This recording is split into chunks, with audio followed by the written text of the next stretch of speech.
There are places on this earth where the wind still whispers the names of the dead, where the sand hides the bones of empires, and the light of dawn falls upon stones that once saw the rise and ruin of kings. If you walk the barren plains of northern Iraq, you might see them. Great walls shattered by time, bricks scorched black, fragments of marble buried under dust. They look like the remains of a dream that the earth itself has tried to forget. 24 centuries ago, a man named Xenophon stood before those same ruins. He was not a conqueror, but a survivor, a Greek mercenary caught in the wreckage of a failed war. In 401 BC, he had followed a Persian prince named Cyrus the Younger into the heart of the empire, only to see him die on the field of Cunaxa. Now, Xenophon and his 10,000 companions were stranded, deep inside a foreign land, hunted, starving, desperate to find a way home. And yet, somewhere along the desolate banks of the Tigris River, something stopped them in their tracks. The mercenaries had fled through desert and death, but what they saw there was unlike anything Greece had ever imagined. The colossal ruins of cities larger than Athens, higher than any temple of Olympus, silent as if the gods themselves had abandoned them. He wrote later in an Abbasis, "We came upon a great and deserted city, its walls immense, its silence complete. No one could tell him who had built them. No one knew their names. Some said they had been made by the Medes. Others whispered that the gods had struck them down with fire." Xenophon could only look and wonder, who were these people? Who could raise mountains of stone in the middle of a desert and then vanish so completely? Today, we know those cities as Nimrud and Nineveh, but in Xenophon's time, they were already ancient, older than Greece, older even than Rome's first myth. When he walked past their broken gates, the Parthenon in Athens had been standing for barely 50 years. The Colosseum in Rome would not exist for another 500. Yet, Nineveh had already lain in ruin for 2 centuries. Think of that. A city once teeming with hundreds of thousands of people, merchants and priests, soldiers and slaves, now reduced to dust and silence. A metropolis that had dominated the known world for centuries, erased as if it had never been. If you stood there beside Xenophon, the wind howling across the sand, you might have felt what he felt: awe, fear, and the unbearable weight of time. Because the ruins of Nineveh were not just dead stones. They were a mirror, a reflection of everything that rises and everything that falls. Every civilization believes itself eternal. Every people think their gods will protect them forever. But the wind of history has only one direction, and all that man builds must someday face it. Welcome, my friends, to Empires Historical, where we explore the glory and tragedy of the civilizations that shaped our world and the lessons they leave behind. If you find meaning in stories of the past, if you believe history still breathes through stone and dust, please consider subscribing. So together, we can keep uncovering what time tried to bury. The story you are about to hear is not simply the fall of a kingdom.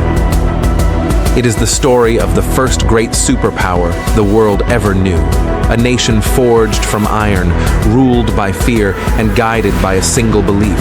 That order was worth any cost.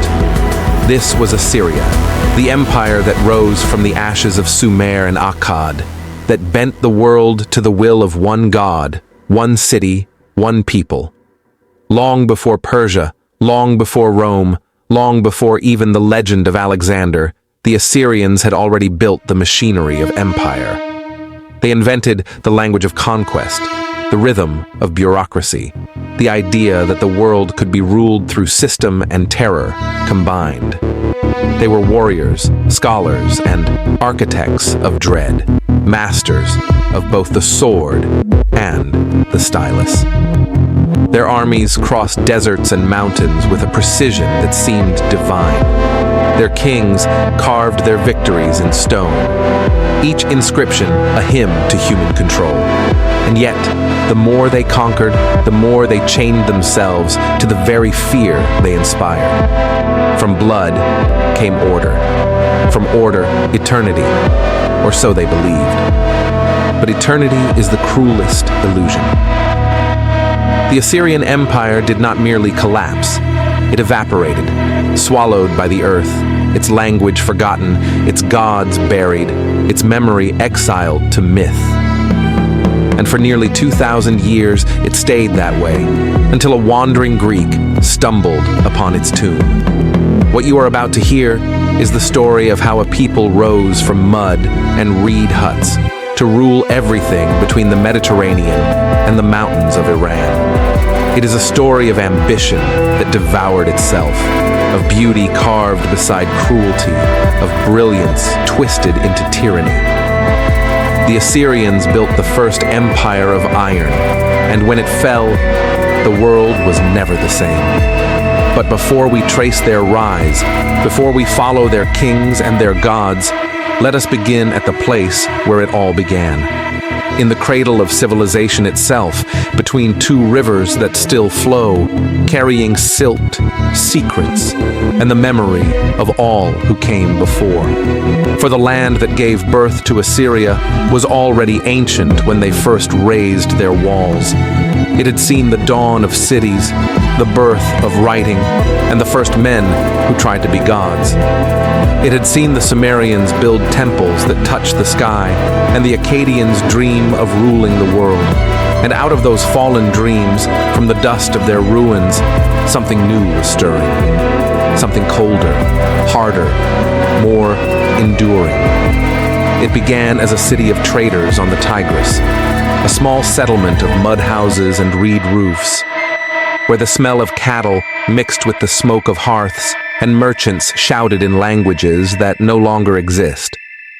But among them was born a belief that their city was not just a place, but a being, a living God who watched over them, who demanded tribute and promised power. They called that god Ashur, and in time, they would call themselves by his name. They would not know it yet, but from that moment, when a city became a god and men became its servants, the foundations of empire were laid, not in stone, not in gold, but in faith. Because faith, more than sword or wealth, is what binds men to one another. And when faith turns to law and law to destiny, the world begins to bow. And so, on the banks of the Tigris, where the water ran brown with silt and life, a whisper began, a whisper that would grow into the roar of the Assyrian Empire. At first, that whisper was nothing more than a murmur among fishermen and traders, a city barely known beyond the horizon. Yet rivers remember. They carry more than water. They carry will. And along the Tigris, the will of Ashur began to take shape. Humble shrines became temples. Temples became citadels.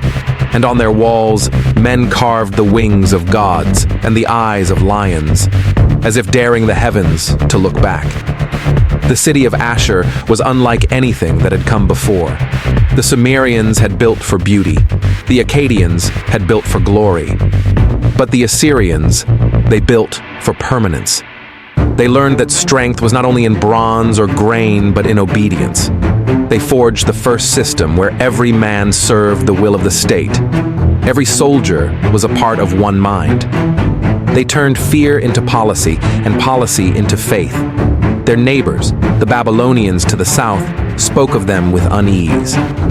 The men of Ashur, they said, march like iron. It was meant as an insult. It became a prophecy.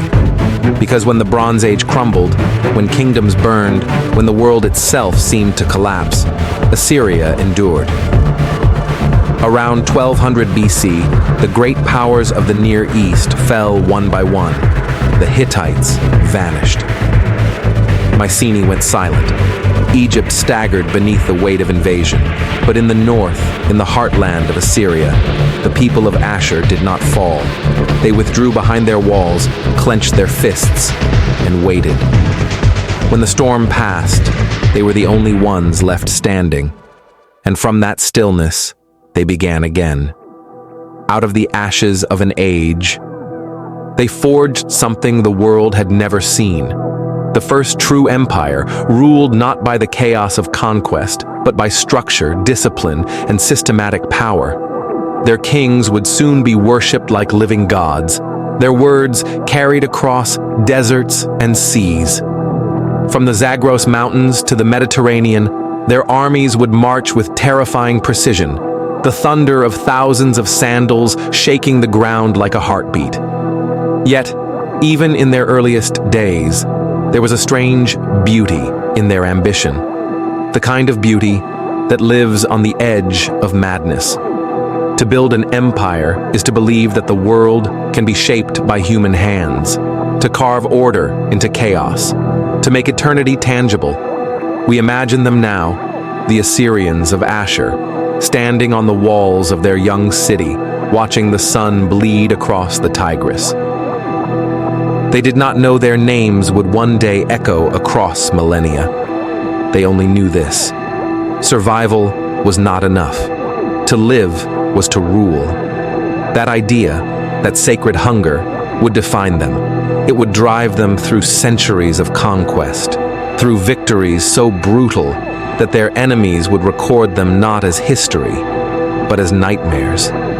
And yet, in the same breath, they would build temples so perfect that sunlight itself seemed to bend toward their altars.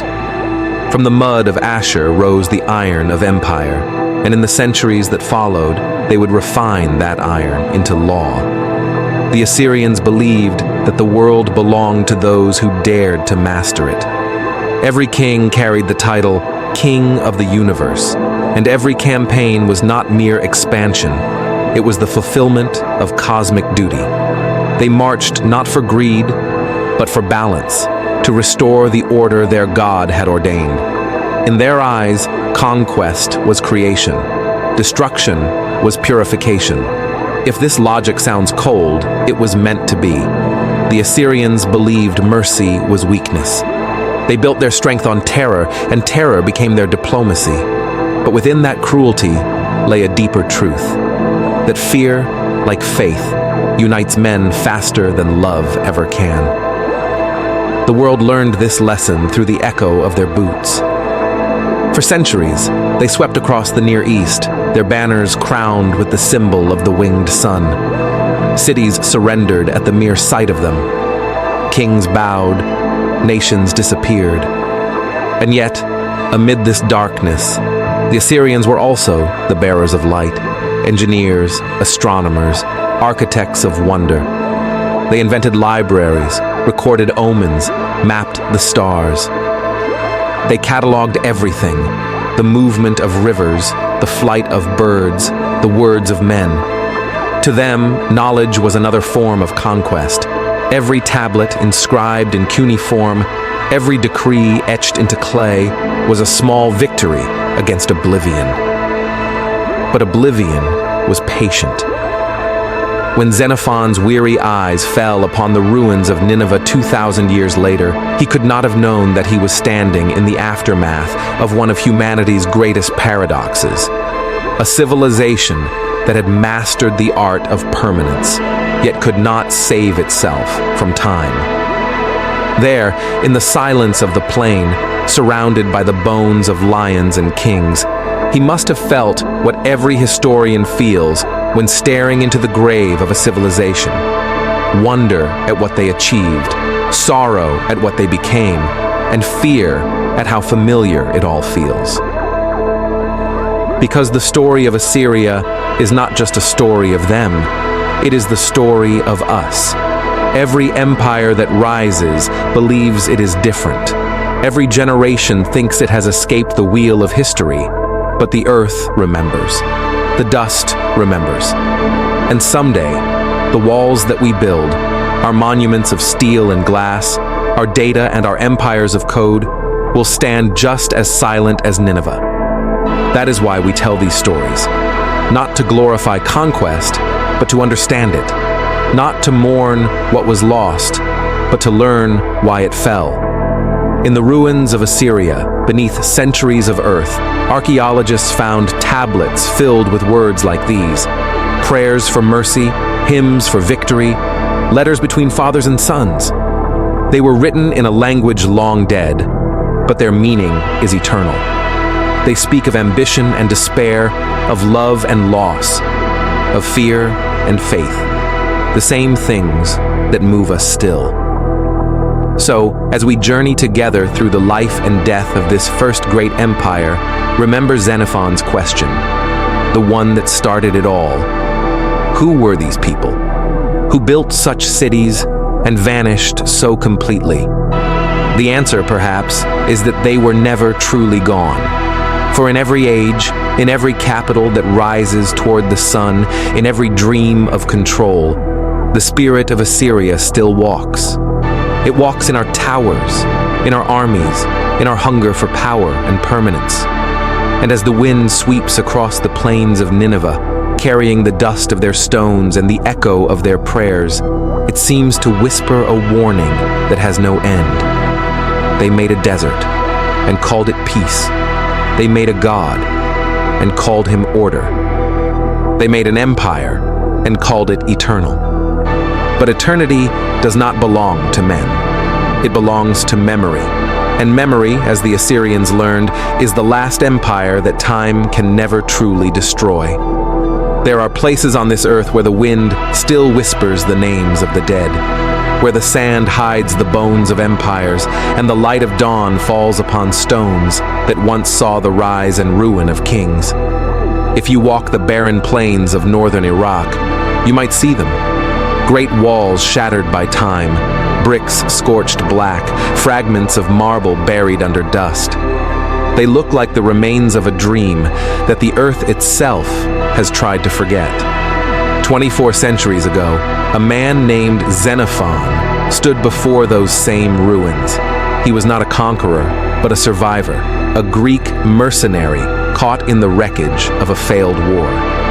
In 401 BC, he had followed a Persian prince named Cyrus the Younger into the heart of the empire, only to see him die on the field of Cunaxa. Now Xenophon and his 10,000 companions were stranded deep inside a foreign land, hunted, starving, desperate to find a way home. And yet, somewhere along the desolate banks of the Tigris River, something stopped them in their tracks. The mercenaries had fled through desert and death, but what they saw there was unlike anything Greece had ever imagined. The colossal ruins of cities larger than Athens, higher than any temple of Olympus, silent as if the gods themselves had abandoned them. He wrote later in Anabasis, "We came upon a great and deserted city, its walls immense, its silence complete. No one could tell him who had built them. No one knew their names. Some said they had been made by the Medes. Others whispered that the gods had struck them down with fire." Xenophon could only look and wonder. Who were these people who could raise mountains of stone in the middle of a desert and then vanish so completely? Today, we know those cities as Nimrud and Nineveh, but in Xenophon's time, they were already ancient, older than Greece, older even than Rome's first myth. When he walked past their broken gates, the Parthenon in Athens had been standing for barely 50 years. The Colosseum in Rome would not exist for another 500. Yet Nineveh had already lain in ruin for 2 centuries. Think of that. A city once teeming with hundreds of thousands of people, merchants and priests, soldiers and slaves, now reduced to dust and silence. A metropolis that had dominated the known world for centuries, erased as if it had never been. If you stood there beside Xenophon, the wind howling across the sand, you might have felt what he felt: awe, fear, and the unbearable weight of time. Because the ruins of Nineveh were not just dead stones. They were a mirror, a reflection of everything that rises and everything that falls. Every civilization believes itself eternal. Every people think their gods will protect them forever. But the wind of history has only one direction, and all that man builds must someday face it. Welcome, my friends, to Empires Historical, where we explore the glory and tragedy of the civilizations that shaped our world and the lessons they leave behind. If you find meaning in stories of the past, if you believe history still breathes through stone and dust, please consider subscribing, so together we can keep uncovering what time tried to bury. The story you are about to hear is not simply the fall of a kingdom. It is the story of the first great superpower the world ever knew. A nation forged from iron, ruled by fear, and guided by a single belief. That order was worth any cost. This was Assyria, the empire that rose from the ashes of Sumer and Akkad, that bent the world to the will of one God, one city, one people. Long before Persia, long before Rome, long before even the legend of Alexander, the Assyrians had already built the machinery of empire. They invented the language of conquest, the rhythm of bureaucracy, the idea that the world could be ruled through system and terror combined. They were warriors, scholars, and architects of dread, masters of both the sword and the stylus. Their armies crossed deserts and mountains with a precision that seemed divine. Their kings carved their victories in stone, each inscription a hymn to human control. And yet, the more they conquered, the more they chained themselves to the very fear they inspired. From blood came order. From order, eternity, or so they believed. But eternity is the cruelest illusion. The Assyrian Empire didn't merely collapse. It evaporated, swallowed by the earth, its language forgotten, its gods buried, its memory exiled to myth. And for nearly 2,000 years, it stayed that way until a wandering Greek stumbled upon its tomb. What you are about to hear is the story of how a people rose from mud and reed huts to rule everything between the Mediterranean and the mountains of Iran. It is a story of ambition that devoured itself, of beauty carved beside cruelty, of brilliance twisted into tyranny. The Assyrians built the first empire of iron, and when it fell, the world was never the same. But before we trace their rise, before we follow their kings and their gods, let us begin at the place where it all began. In the cradle of civilization itself, between two rivers that still flow, carrying silt, secrets, and the memory of all who came before. For the land that gave birth to Assyria was already ancient when they first raised their walls. It had seen the dawn of cities, the birth of writing, and the first men who tried to be gods. It had seen the Sumerians build temples that touched the sky, and the Akkadians dream of ruling the world. And out of those fallen dreams, from the dust of their ruins, something new was stirring. Something colder, harder, more enduring. It began as a city of traders on the Tigris, a small settlement of mud houses and reed roofs, where the smell of cattle mixed with the smoke of hearths, and merchants shouted in languages that no longer exist. But among them was born a belief that their city was not just a place, but a being, a living God who watched over them, who demanded tribute and promised power. They called that God Ashur, and in time they would call themselves by his name. They would not know it yet, but from that moment, when a city became a god and men became its servants, the foundations of empire were laid. Not in stone, not in gold, but in faith. Because faith, more than sword or wealth, is what binds men to one another. And when faith turns to law and law to destiny, the world begins to bow.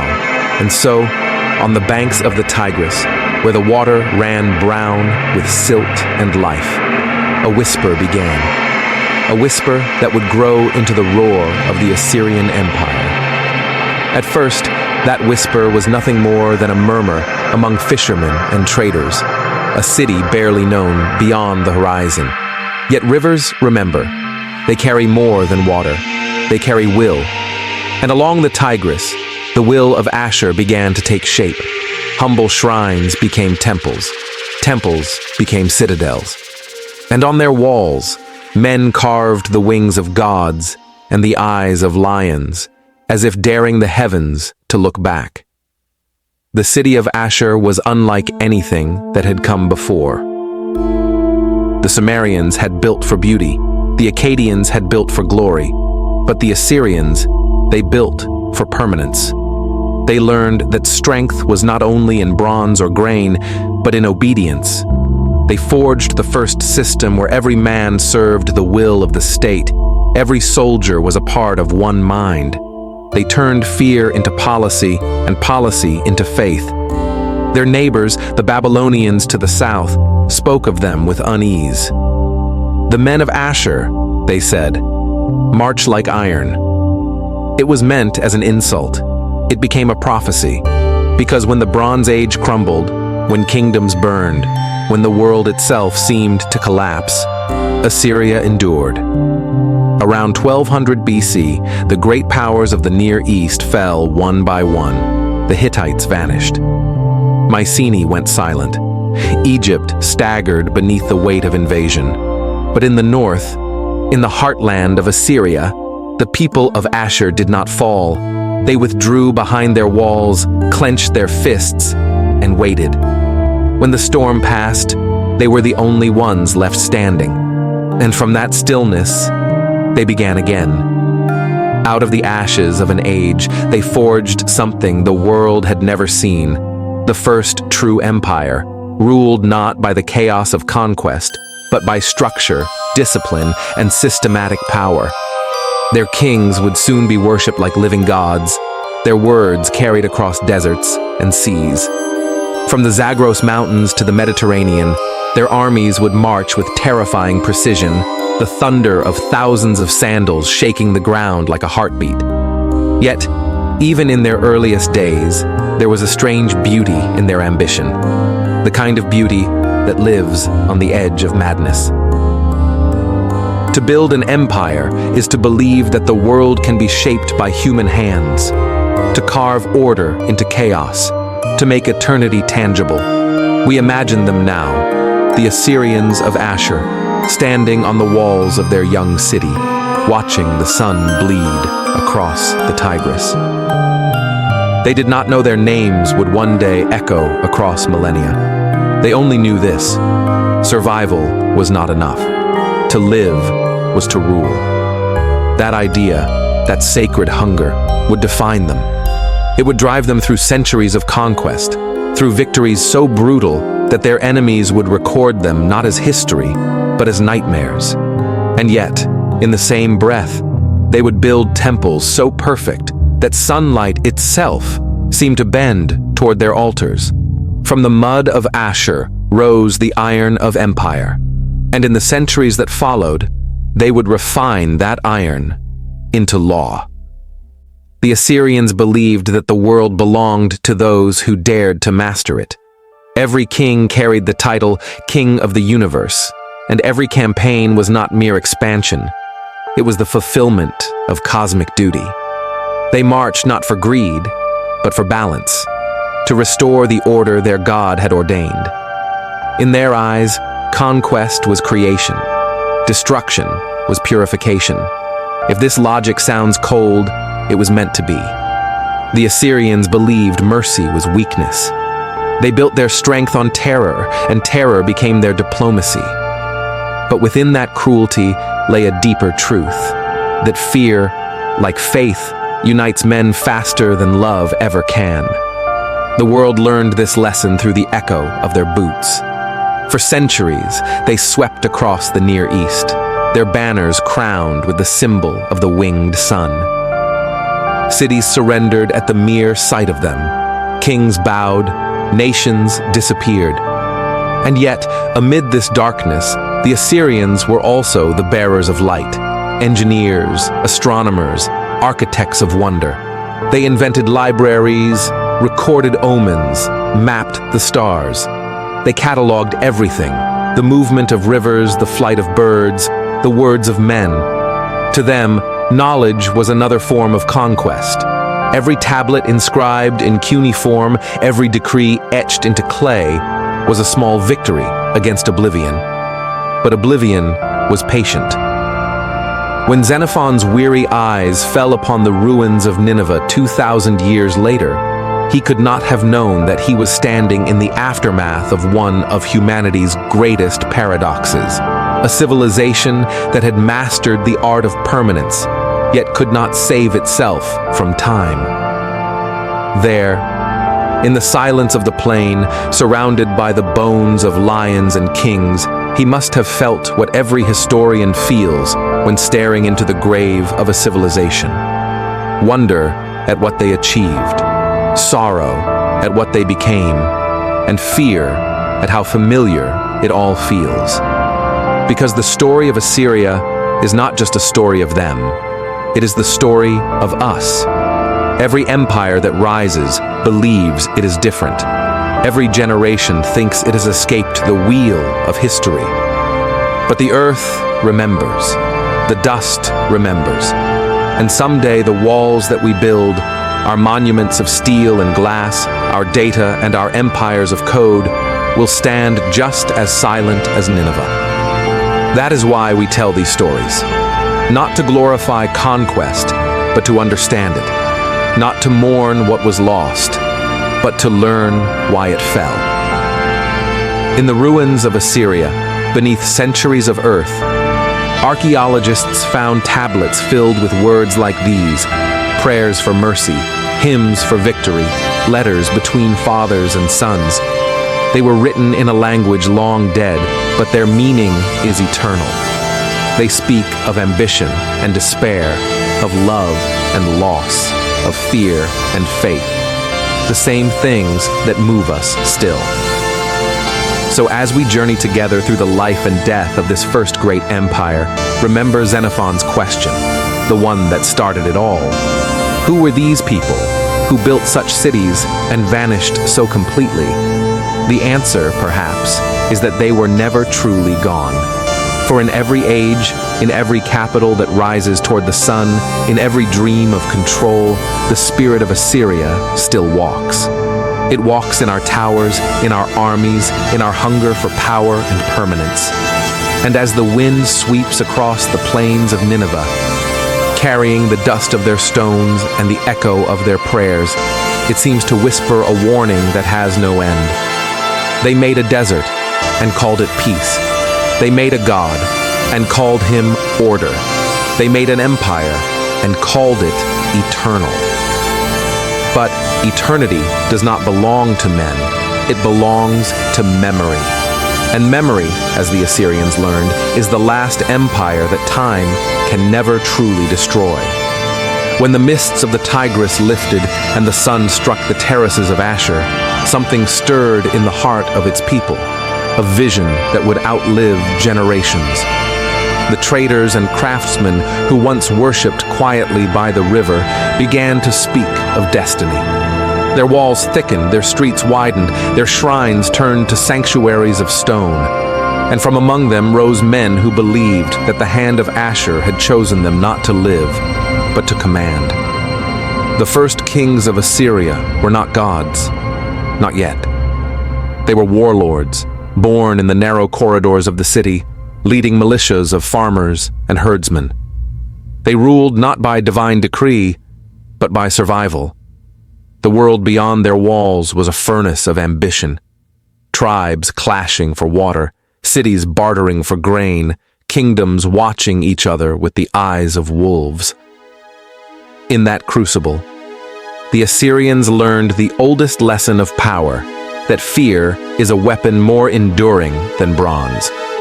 When the name Shamshi-Adad first echoed across the northern plains, it was carried on the wind like an omen. He was the one who stitched the scattered towns of the upper Tigris into a single fabric, calling it the realm of Ashur. He built temples to his god and ziggurats that touched the horizon. He did not claim to be divine, but his city began to act as if he were. He called himself king of all, and his scribes wrote of him as the steward of destiny. It was not yet an empire, but it was no longer a city. Shamshi-Adad's reign was brief, and like many who came after him, his kingdom fell to forces older than his walls. The Babylonians came from the south with their myths and merchants, their dreams written in clay. Assyria bent under their shadow for generations. Then came the Mitanni, masters of the horse and chariot. Then the Hittites, iron-hearted from the west. And through it all, Ashur remained, a single light flickering amid storms. Every conquest left its mark. The Assyrians watched their oppressors closely, studying the ways of kings, the architecture of control. They learned how to make alliances and how to break them. They learned to speak in the languages of their masters, and then to twist those tongues into their own. They understood that submission could be a disguise, that waiting was also a weapon. When their chance came, they would strike not with rage, but with the precision of a people who had memorized the anatomy of power. For nearly 1,000 years, Assyria existed in the shadow of greater empires. But shadows can stretch far. In their isolation, they developed something rare, a memory that did not forget defeat, and a faith that redefined survival as sacred. They built no marble palaces yet, only fortresses of sun-baked brick and silence. They prayed to a god who demanded discipline instead of sacrifice, loyalty instead of gold. And when the Bronze Age began to crack under its own weight, the Assyrians were the only ones ready to step into the ruins. Around 1200 BC, the old world caught fire. Cities fell like stars. The Hittites disappeared. The Mycenaeans turned to dust. The trade routes of the Aegean and Levant choked under the ashes of forgotten fleets. In that collapse, kingdoms that had once commanded the world shrank into memory. But from the north, a new sound began to rise, the rhythmic march of soldiers clad in iron. Iron, that dark, stubborn metal, was the breath of a new age. Harder than bronze, born of flame and precision, it became the weapon of those who refused to break. The Assyrians mastered it first, not because they were richer, but because they were hungrier. They mined it from their hills and smelted it beside the Tigris, forging blades that gleamed like black water. To hold an iron sword in the 12th century before Christ was to hold the future. When Tiglath-Pileser I took the throne, Assyria awoke. He marched his armies farther than any of his forefathers had dreamed, cutting across mountains and deserts, driving his enemies before him like cattle. His campaigns were not raids, they were lessons.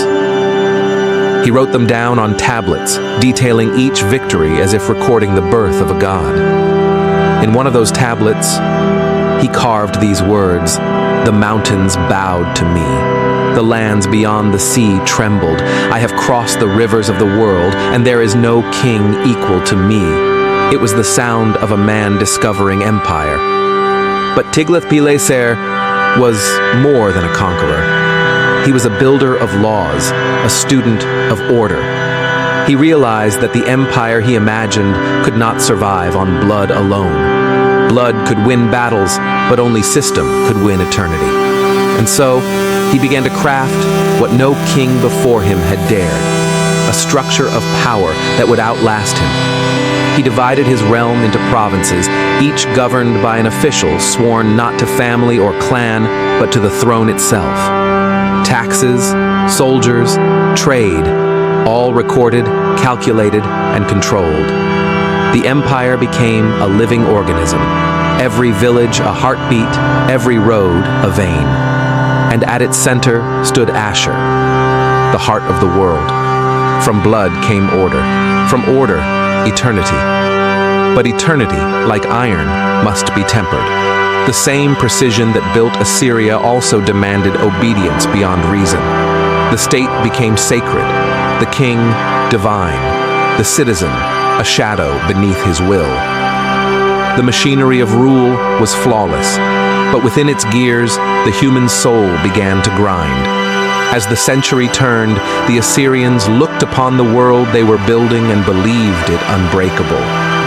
Their God had given them dominion, their king had given them purpose, and their system had given them control. What they did not see, what no empire ever sees, was the cost of perfection. Every new wall they built shut out a little more light. Every conquered land brought a new burden. Every victory etched another scar upon the soul of their people. And still, they could not stop. For once, a civilization learns that it can shape the world. It no longer asks whether it should. Assyria began to move like a living creature, slow, relentless, and aware of its own strength. Its armies were no longer collections of men, but extensions of the king's will, disciplined to the point of obsession. Behind every soldier marched a bureaucracy, a network of scribes and overseers who turned conquest into record, record into ritual, and ritual into law. The empire no longer expanded only with swords. It expanded with writing, with numbers, with memory. In the city of Ashur, the walls glowed red at sunset, their reliefs depicting winged bulls and kings holding lightning in their hands. To outsiders, these carvings seemed like symbols of arrogance. But to the Assyrians, they were mirrors, the embodiment of a truth they no longer doubted, that power itself was divine. Every brick laid was a prayer. Every march was a hymn. The kingdom was no longer a place on earth, but an imitation of heaven, built by human hands. They began to refer to themselves not as a people, but as a body. The king was the head, the priests the breath, the soldiers the limbs. Disobedience was disease. And like any living being, the empire began to hunger. The first wave of expansion came not as chaos, but as ceremony. Armies moved with precision, their spears flashing like the scales of a serpent. Cities that resisted were annihilated. Those that surrendered were absorbed. Captives were relocated, not slain, scattered across provinces so that no people could gather strength against their masters. It was both cruelty and genius. By dispersing nations, Assyria ensured that loyalty flowed in one direction only, upward toward the throne. This system created something new in history, an empire that ruled not merely through fear, but through design. The Assyrians were the engineers of obedience. They understood the architecture of submission, that to control men, you must first control their place, their labor, their memory. And yet, within the precision of their conquest, something deeply human stirred. The same hands that carved punishments into stone also carved beauty. Reliefs of gardens, rivers, and winged deities adorned their palaces. Their scribes recorded hymns to love, laments for the dead, prophecies of peace. In their hearts, the Assyrians sought meaning, not just mastery. They wanted the world to remember not only their terror, but their wonder. The paradox grew. The more they ruled, the more they became prisoners of their own perfection. They could not stop building, could not stop fighting because their God demanded it. Or perhaps, because without conquest, they would cease to exist. They were like a flame that could live only by consuming. In this time, the city of Ashur became too small to contain their vision. They built new capitals, Kalu, Nimrud, and finally Nineveh, each grander than the last. In these cities, power became art. Great walls circled the plains, gates guarded by colossal bulls with human faces, guardians between worlds.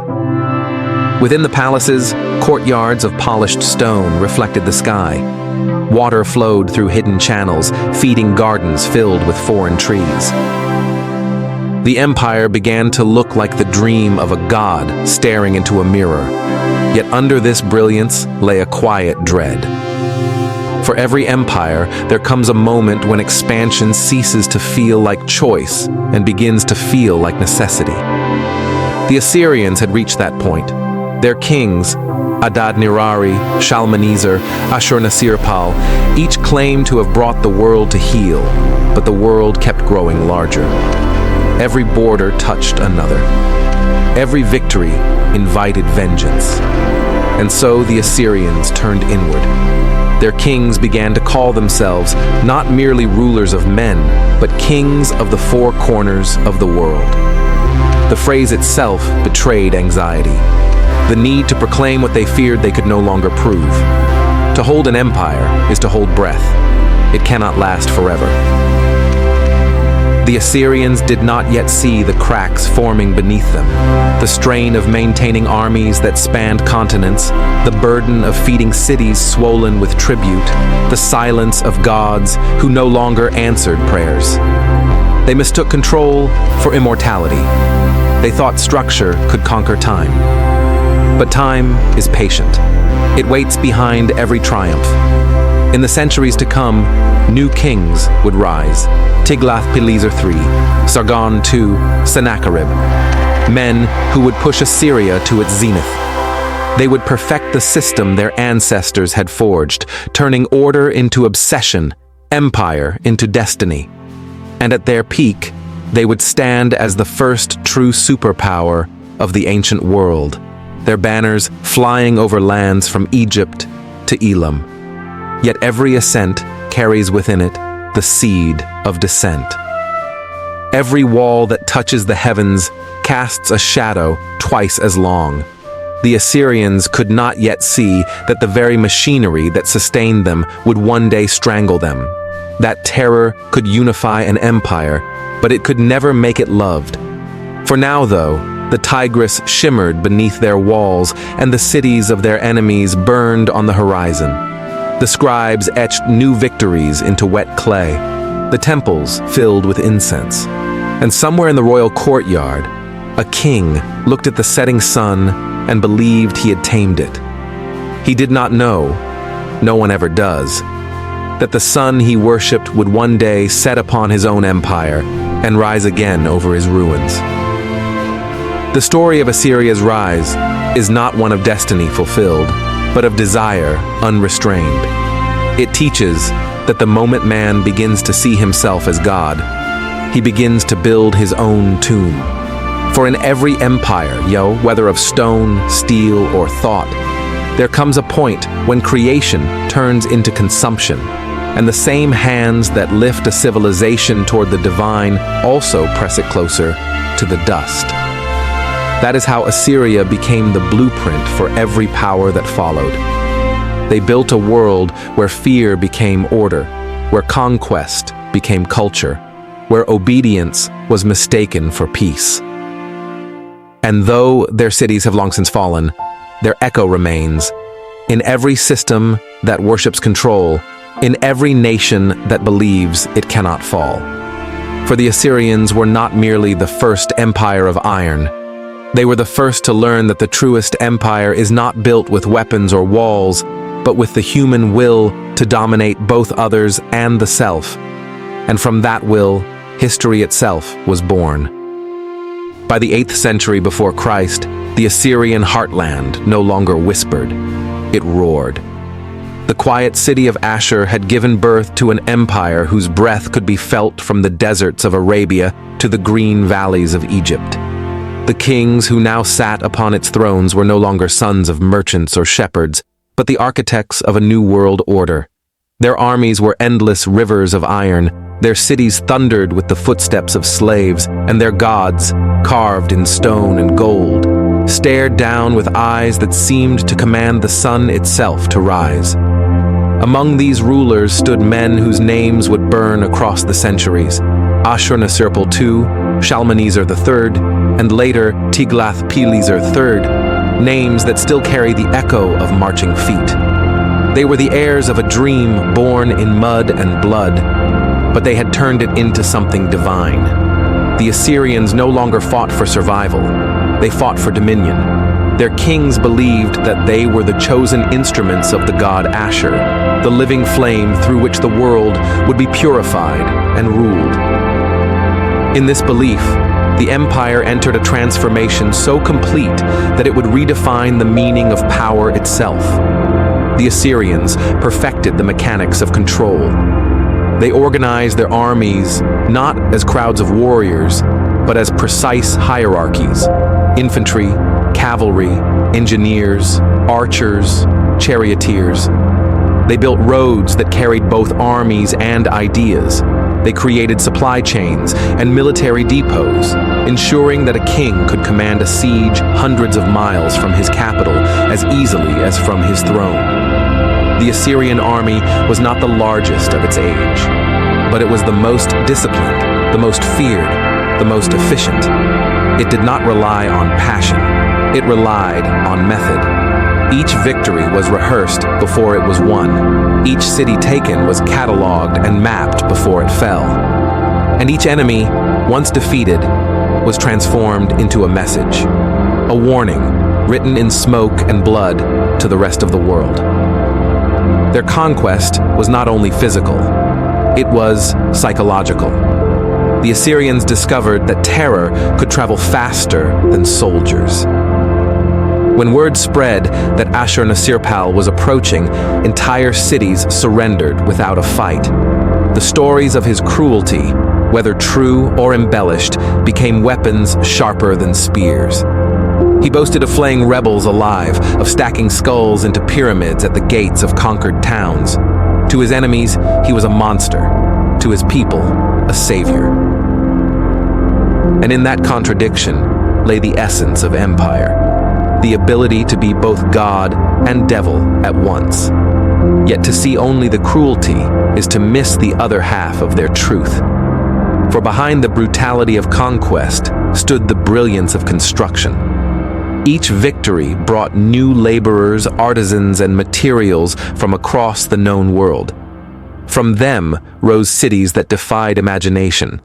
The most magnificent of these was Kalhu, known today as Nimrud, a capital rebuilt by Ashur by for Ashur to embody the empire's divine order. Kalhu was not just a city, it was a declaration. Its walls stretched for miles, its gates guarded by colossal winged bulls, creatures of stone, half man and half god, carved to protect the empire from chaos. Inside, palaces shimmered with ivory and gold.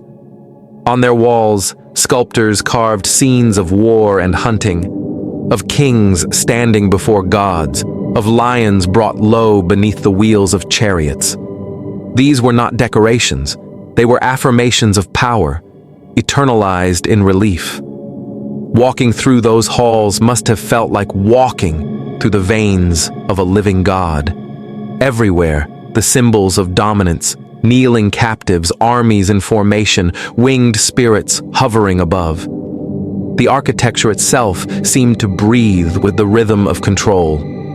In those corridors, even silence was a command. It is easy to condemn such grandeur as arrogance. Yet in their ambition, there was something profoundly human, a desire to escape mortality, to carve meaning into the impermanence of flesh. The Assyrians were builders of fear, yes, but also builders of beauty. They understood that power alone fades. What endures is memory. And so they built with memory in mind. From Kalhu, the empire expanded once more. Shalmaneser III led campaigns across the Levant, clashing with the Aramaeans, the Israelites, and the Phoenicians. Each new territory became a thread woven into the imperial fabric, through tribute, trade, or terror. The empire's wealth poured in from every direction: cedar from Lebanon, copper from Cyprus, gold from Egypt. And with it came ideas, languages, gods, stories, all absorbed into the Assyrian machine, translated, standardized, archived. To the Assyrians, to rule was to organize the chaos of creation. They saw themselves not as conquerors, but as custodians of divine order. Every campaign was a sacred act, every victory a fulfillment of cosmic law. Their inscriptions proclaimed, "I am the rod of Ashur's anger, the flame of his justice." It was faith turned into administration, theology turned into empire. But power, once perfected, becomes insatiable. The Assyrians began to see the world as a map of unfinished tasks, provinces yet to be subdued, rivers yet to be crossed, cities yet to kneel. And so their kings waged war as though war were prayer, each campaign an offering to their god. The cost was uncountable, in lives, in land, in spirit. But the reward was the illusion of eternity. They believed themselves chosen to shape the world, and for a time, they succeeded. The known world trembled beneath their banners, their walls gleamed like sunrise, their kings were praised as living gods. But beneath the marble and the gold, something began to stir. Something fragile, something human. For no machine, however perfect, can silence the beating of the heart within it. In the capital, while the armies marched, the scribes wrote letters of longing, lovers sent prayers to the gods for mercy, and merchants argued over debts. The empire's perfection depended upon people, and people are imperfect. Greed crept in, exhaustion followed. The system that had made them powerful began to weigh upon itself. But that would come later. For now, the Assyrian Empire stood like a flame at its brightest, alike.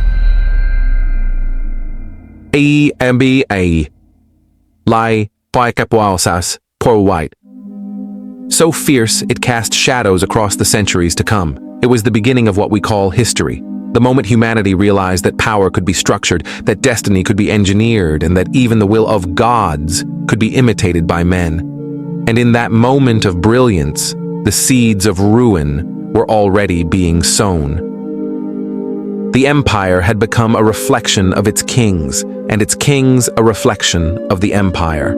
Among them rose one who would define the Assyrian ideal more completely than any before, Tiglath-Pileser III.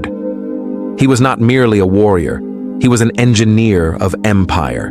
He understood that conquest without order was chaos, and that fear, if not disciplined, would devour itself.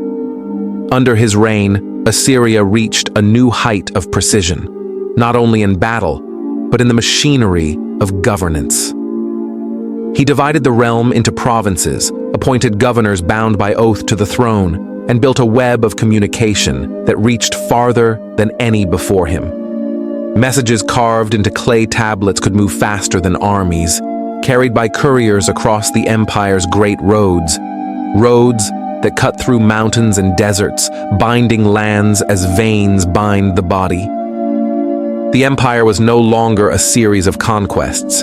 It was a system, a structure, a vision that turned geography into obedience. For the first time, the idea of a unified world became thinkable. Tiglath-Pileser saw the lands of the Near East not as separate nations, but as parts of a single order, a living architecture of control. He replaced rebellious kings with Assyrian administrators, demanded tribute in silver, gold, and sons. He resettled populations, moving entire cities from one end of the empire to another. It was efficient, it was merciless. From his capital, the world seemed endless, and for a time, it was. Assyria's reach extended to Damascus, Tyre, the borders of Egypt. The kings of Israel sent gifts, the kings of Babylon bent their knees, and the kings of Urartu trembled in the highlands. But even as the empire grew, so too did its hunger. Every victory fed the next campaign. Every conquest demanded another to sustain it. The Assyrian dream of order became a cycle that could not stop, a wheel that ground the bones of nations into the foundation of its own immortality. When Tiglath-Pileser died, his successors inherited not just an empire, but an engine that could never rest. Sargon VII took the throne and built a new capital, Dur-Sharrukin, the fortress of Sargon. It was a city born from geometry and divinity, perfectly square, aligned with the stars, its walls etched with prophecies of eternal dominion. He believed he had built not merely a home for himself, but a home for the god Ashur on earth. Yet, before the city was finished, Sargon was killed in battle. His body was never found. To the Assyrians, it was a terrible omen, a reminder that even kings who call themselves gods cannot command the dust. His son Sennacherib moved the capital again, to Nineveh, transforming it into a city so vast that its walls stretched farther than the eyes could see. Gardens hung from terraces, water flowed through hidden aqueducts, and palaces gleamed with alabaster reliefs, depicting kings as conquerors of heaven and earth. The city itself became a statement of cosmic order, a monument to human ambition, to the belief that beauty could mask brutality. But beneath its splendor, the empire trembled. Sennacherib's pride led him to wage war against Babylon, a city as ancient as time itself. When it rebelled, he destroyed it utterly, tore down its temples, flooded its ruins, and left nothing but mud. To the world, it was an act of divine wrath. To his own people, it was blasphemy. For the Assyrians, Babylon was not merely a rival, it was the reflection of their own origin. In destroying it, Sennacherib destroyed a part of himself. In the shadows of Nineveh's palaces, whispers began to spread, of curses, of guilt, of the gods turning their faces away. The Assyrian kings, once so certain of their divine favor, began to seek omens in every shadow. Sennacherib himself grew haunted by nightmares and rituals of purification. His priests spoke of unseen forces, of demons in the wind. Power, which had once seemed absolute, now trembled on the edge of madness. And then, as always, came blood. Sennacherib was murdered by his own sons, slain not by foreign enemies, but by his blood. The same hands that had built the empire now tore at its heart. His successor, Esarhaddon, ruled with the weight of that curse upon him. He sought to undo the sins of his father. He rebuilt Babylon brick by brick, as if to rebuild the soul of Assyria itself. Yet even his reign was marked by frailty, sickness, omens, the uneasy sense that the empire's God no longer listened. Still, Assyria endured. It always endured. Even as its kings fell to illness, paranoia, and betrayal, its system, that iron machine of control, continued to turn. Armies still marched. Cities still burned. The scribes still wrote. But the tone of their inscriptions began to change. Where once they had written of triumph, they now wrote of appeasement, of the need to cleanse, to atone, to survive. Esarhaddon's son Ashurbanipal would inherit an empire more powerful than ever before, and yet one already beginning to rot beneath its own perfection. Under him, Assyria would shine brighter than it ever had, and fall harder than any before it. For he would be both the scholar and the soldier, the preserver of knowledge and the destroyer of nations. He would gather all the wisdom of the world into his library, and in doing so, preserve the very memory of the civilization that would die with him. But that is another chapter. For now, let us pause upon the threshold of Nineveh, a city whose walls still glittered with the dust of conquest, whose rivers still carried the echoes of war. Its people prayed to gods that had grown silent. Its kings ruled with trembling hands. And somewhere in the heart of the empire, beneath the marble and the iron, the pulse of fear, that ancient force which had once forged their greatness, began to turn against them.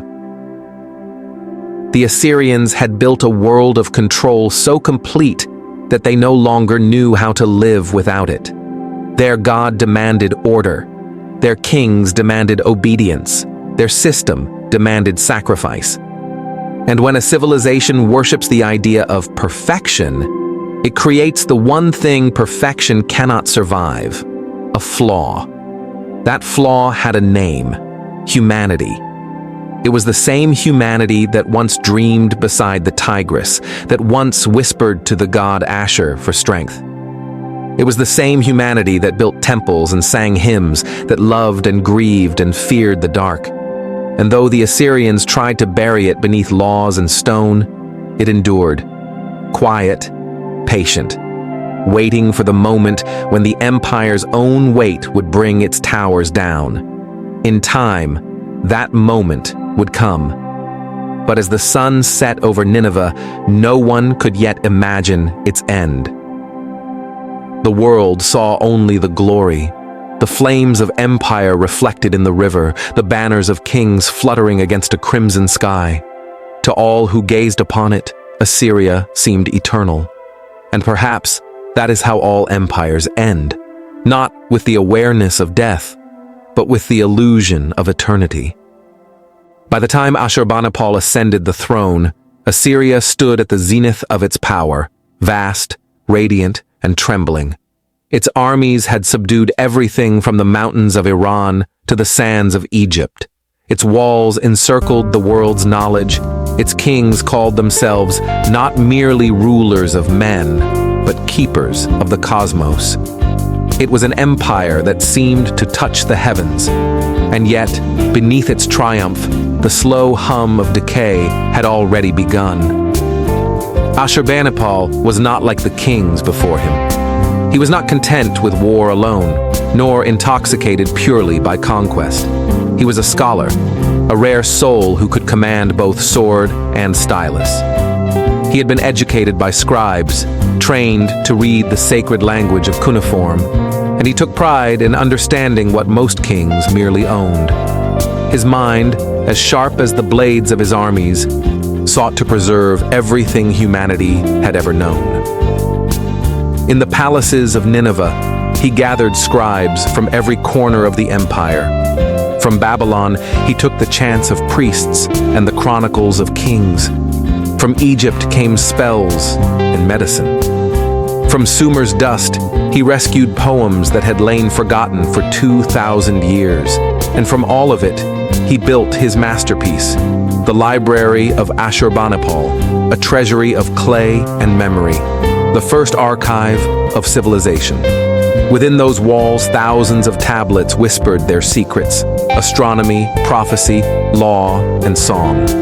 Among them lay the oldest story the world would ever know, the Epic of Gilgamesh, a tale of friendship, pride, and the futile search for immortality. Perhaps Ashurbanipal saw himself in that hero, a man who ruled the world and yet feared the silence of death. He collected words as if they were weapons against time, believing that knowledge could defend him where armies could not. But knowledge has its own dangers. The more Ashurbanipal learned, the more he understood the fragility of what he ruled. Empires are not eternal, he realized. They are fragile fictions, held together by obedience and faith. And faith is the first thing to falter when fear begins to fade. He was not wrong. In the southern provinces, Babylon stirred once more. Its priests whispered of old gods wronged and temples defiled. To them, Assyria's glory was theft, its gods impostors, its kings tyrants who had usurped the order of heaven. And so, rebellion flared again, like fire, beneath the floor of Nineveh. Ashurbanipal, scholar though he was, answered not with words, but with annihilation. He sent his armies across the Euphrates with a fury that even his ancestors might have envied. Babylon was besieged, starved, and silenced. When the city fell, its walls were broken, its palaces burned, its rivers clogged with corpses. The flames rose so high that the desert reflected their light for nights unending. He wrote of this not as vengeance, but as purification. In his inscriptions, he declared, "I destroyed Babylon and made it like a ruin of the deluge. I tore down its walls, and I let its water flood the city like the ocean." In those words lies the essence of Assyria's final glory: beauty wrapped in terror, power mistaken for righteousness. They had made a desert and called it peace. And yet, even in the ashes, Babylon endured. Esarhaddon had rebuilt it before. Others would rebuild it again. For cities are more resilient than empires, and faith, once planted, outlives kings. While Ashurbanipal crushed rebellions abroad, the empire within began to fracture in silence. The machinery of control that had once united Assyria now strained under its own weight. Governors grew rich, soldiers restless, priests divided. The vast network that bound provinces to Nineveh began to unravel thread by thread, unseen by the king who sat among his scrolls. In his later years, Ashurbanipal turned inward. He surrounded himself with omens, priests, and scribes. He read portents in the entrails of sacrificed animals, in the flight of birds, in the cracks of turtle shells. He saw in every tremor of the earth a whisper of divine displeasure. The man who had once believed in knowledge now feared the gods he had tried to understand. Yet, in the heart of Nineveh, his vision still dazzled. The city gleamed with a splendor unmatched in the ancient world. Canals carried water from the mountains. Hanging gardens bloomed beside marble halls. Music echoed through courtyards, lit by fire and perfume. For the people of Nineveh, it was an age of wonder. For the king, it was a fragile dream. The scribes recorded everything, every gift sent by vassal kings, every tribute, every omen. But what they did not record, what no tablet ever captured, was the stillness that came before the end. The sense that something immense, invisible, was drawing near. For all their knowledge, the Assyrians could not read the final signs. History remembers Ashurbanipal as the last great king of Assyria, the man who ruled an empire of iron and intellect, whose reign marked both its brightest dawn and its last light. After him, the line of kings descended into chaos. Brothers turned on brothers, generals on kings. The armies that had once conquered nations now marched against themselves. In distant lands, the once enslaved nations watched and waited.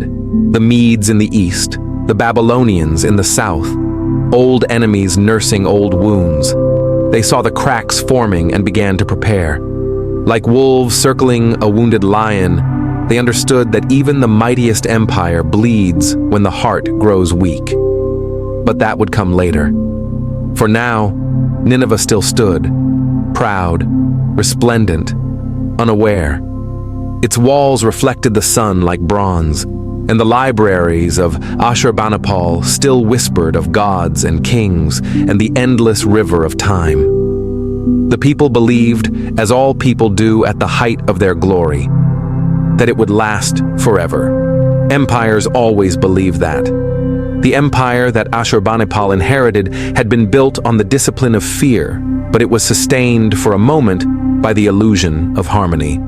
The capital at Nineveh stood like the center of a perfect circle, its streets paved in limestone and its walls painted with the colors of heaven. Within the palace, courtiers whispered in many tongues: Elamite, Aramaic, Hebrew, Egyptian. The voices of 100 nations now fused into the single breath of empire. It was a mosaic of the known world, glittering and orderly. Yet the perfection that dazzled the eye was the very weight that crushed the soul. Ashurbanipal himself had become a paradox.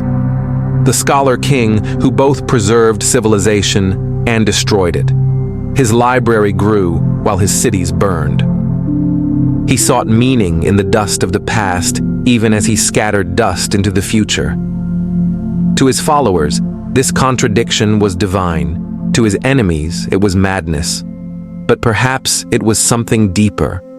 The unspoken recognition that no human power could hold together what history insists must fall apart. In the quiet of his study, surrounded by tablets that outnumbered his armies, he may have felt the loneliness that comes to all rulers at the edge of eternity. For he, more than any before him, understood the weight of memory. He could read the words of Sumer, Akkad, and Babylon, all those civilizations that had once thought themselves immortal. He had their stories laid before him in clay, kings who ruled for 1,000 years, gods who promised forever, cities that had vanished into sand. He must have known, as every scholar knows, that knowledge cannot save us. It can only illuminate the path to our inevitable decline. Outside the palace, the empire trembled under the pressure of its own magnificence. Its provinces were stretched thin, its armies exhausted by constant war. The tribute that once flowed like a river now trickled. The merchants began to hoard instead of trade. In the streets of Nineveh, the songs of triumph gave way to the murmurs of discontent. Even the statues seemed to watch with weary eyes, as though they too awaited the storm. And the storm was coming. In the east, the Medes, a people of the highlands, had grown strong and restless. In the south, Babylon, reborn under Nabopolassar, sharpened its vengeance. The alliances once forged through terror were dissolving into rebellion, like cracks spreading through a frozen river. The empire's unity began to fracture invisibly, silently, fatally. The Assyrian generals tried to hold it together, as they always had, through force, through ritual, through the illusion that power is self-sustaining. But the old fire was gone. The armies that once marched in perfect rhythm now hesitated, unsure who they served. For the first time in centuries, the Assyrian name no longer inspired awe. It inspired opportunity. When Ashurbanipal died around 627 BC, no one could have imagined how swiftly the world would change. Within a decade, the machinery of empire that had taken 1,000 years to perfect began to crumble. His sons fought for the throne, cities rebelled, borders dissolved. The empire that had once seemed infinite now shrank like skin in the cold. The chronicles fall silent. The scribes stop writing. The tablets end. It is as if the pen itself broke under the weight of what came next. For all their brilliance, the Assyrians could not imagine a world without Assyria. But the world had already begun to move on. Babylon rose again. This time not as the humbled servant, but as the avenger. Allied with the Medes, it turned its eyes northward. Together they prepared the final reckoning, not a war of conquest, but of erasure. In 614 BC, the Medes struck first, burning Ashur, the ancient cradle of the empire. The Assyrians fought with the desperation of memory, but their gods were silent. 2 years later, in 612 BC, the armies of Babylon and Media encircled Nineveh itself. The great city that had ruled the world now faced judgment from the very lands it had once enslaved. For 3 months, Nineveh resisted. Its walls were high, its arsenals full, but within, famine began to whisper. The Tigris flooded, some say by chance, others by design, breaking the defenses that had stood for centuries. The enemy poured in. The streets that had once echoed with chariots now ran with fire and blood. The palaces crumbled, the gardens burned, and the wind that once carried the hymns of Ashur now carried only ash. When the flames finally died, the city that had called itself eternal was gone. Its temples were shattered, its gods toppled, its name buried beneath the silt of the river. To the victors, it was divine justice, the retribution of the oppressed. To history, it was the closing of a chapter written in iron and lamentation. The last Assyrian king fled west, seeking refuge in Haran, but the shadow of empire could not be rebuilt.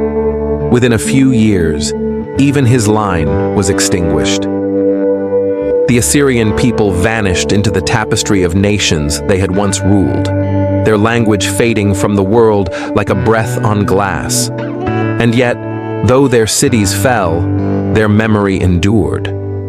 The library of Ashurbanipal, buried beneath the ruins, survived the fire. Centuries later, when archaeologists unearthed its tablets, the words of the Assyrians spoke again. Their laws, their prayers, their fears, their dreams.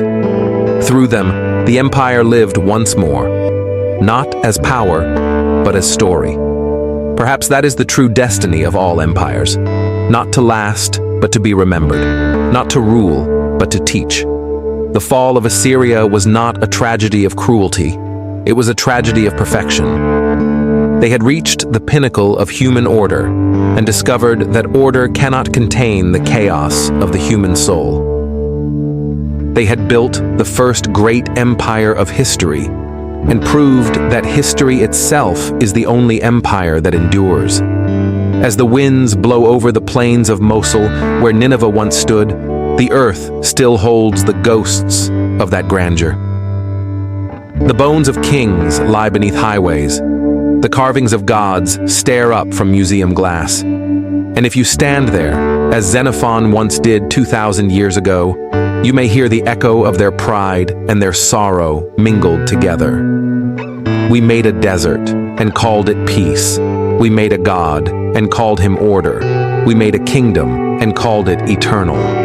But eternity, as ever, belongs only to silence. The river that once nourished Nineveh became the weapon that destroyed it. When the waters of the Tigris rose beyond their bounds, they breached the foundations of the mighty city's walls, not by human hand, but by the same element that had given Mesopotamia its life. The empire that had harnessed rivers, redirected them, commanded them as servants of its order, was finally undone by the untamable. As flood and flame conspired, the palaces of Assyria trembled. The walls that once carried scenes of conquest, kings trampling enemies beneath their chariots, lions pierced by arrows, captives kneeling in chains, now became tombs. The carved faces of gods and kings watched impassively as the roofs collapsed, the streets drowned, and the empire dissolved in mud and smoke. Those who survived the siege fled into the desert, carrying what they could, a handful of gold, a relic, a child's cry. For centuries, the Assyrians had been the terror of nations, their armies unstoppable, their cruelty legendary. But in that moment, the terror turned inward. The hunter had become the hunted, the conqueror, the dust. History tells us that the Babylonians and the Medes divided the spoils. The city was plundered, its people scattered, its monuments reduced to rubble. But what history cannot tell us is what it felt like to stand among the ruins as the fires burned low, to hear the echo of a world ending, not with one final scream, but with a long, slow silence.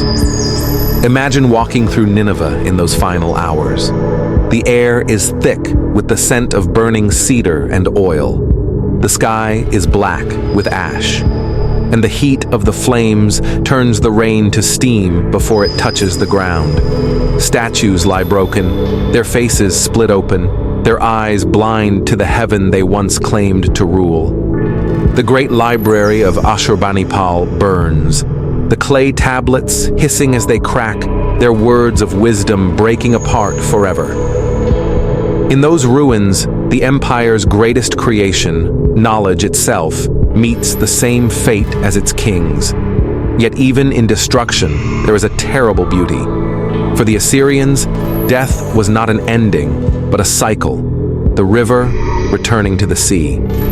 Perhaps, in the final moments, some believed that Ashur, their god of order and war, would lift them from the flames, or that the empire would be reborn in some distant land.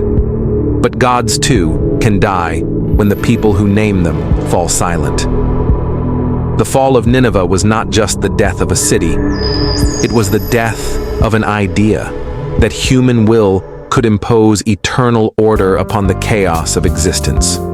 For centuries, the Assyrians had lived by the creed that fear brings obedience, obedience brings stability, and stability brings eternity. But in the end, the very fear that built the empire became the poison that destroyed it.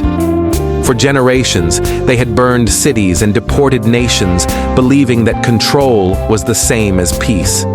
But fear is not peace. It is merely the pause between wars, and when that pause ends, it devours even its masters. When the smoke cleared, the ruins of Nineveh lay like bones in the sand. Travelers in later centuries would stumble upon them and wonder what giant race had once lived there.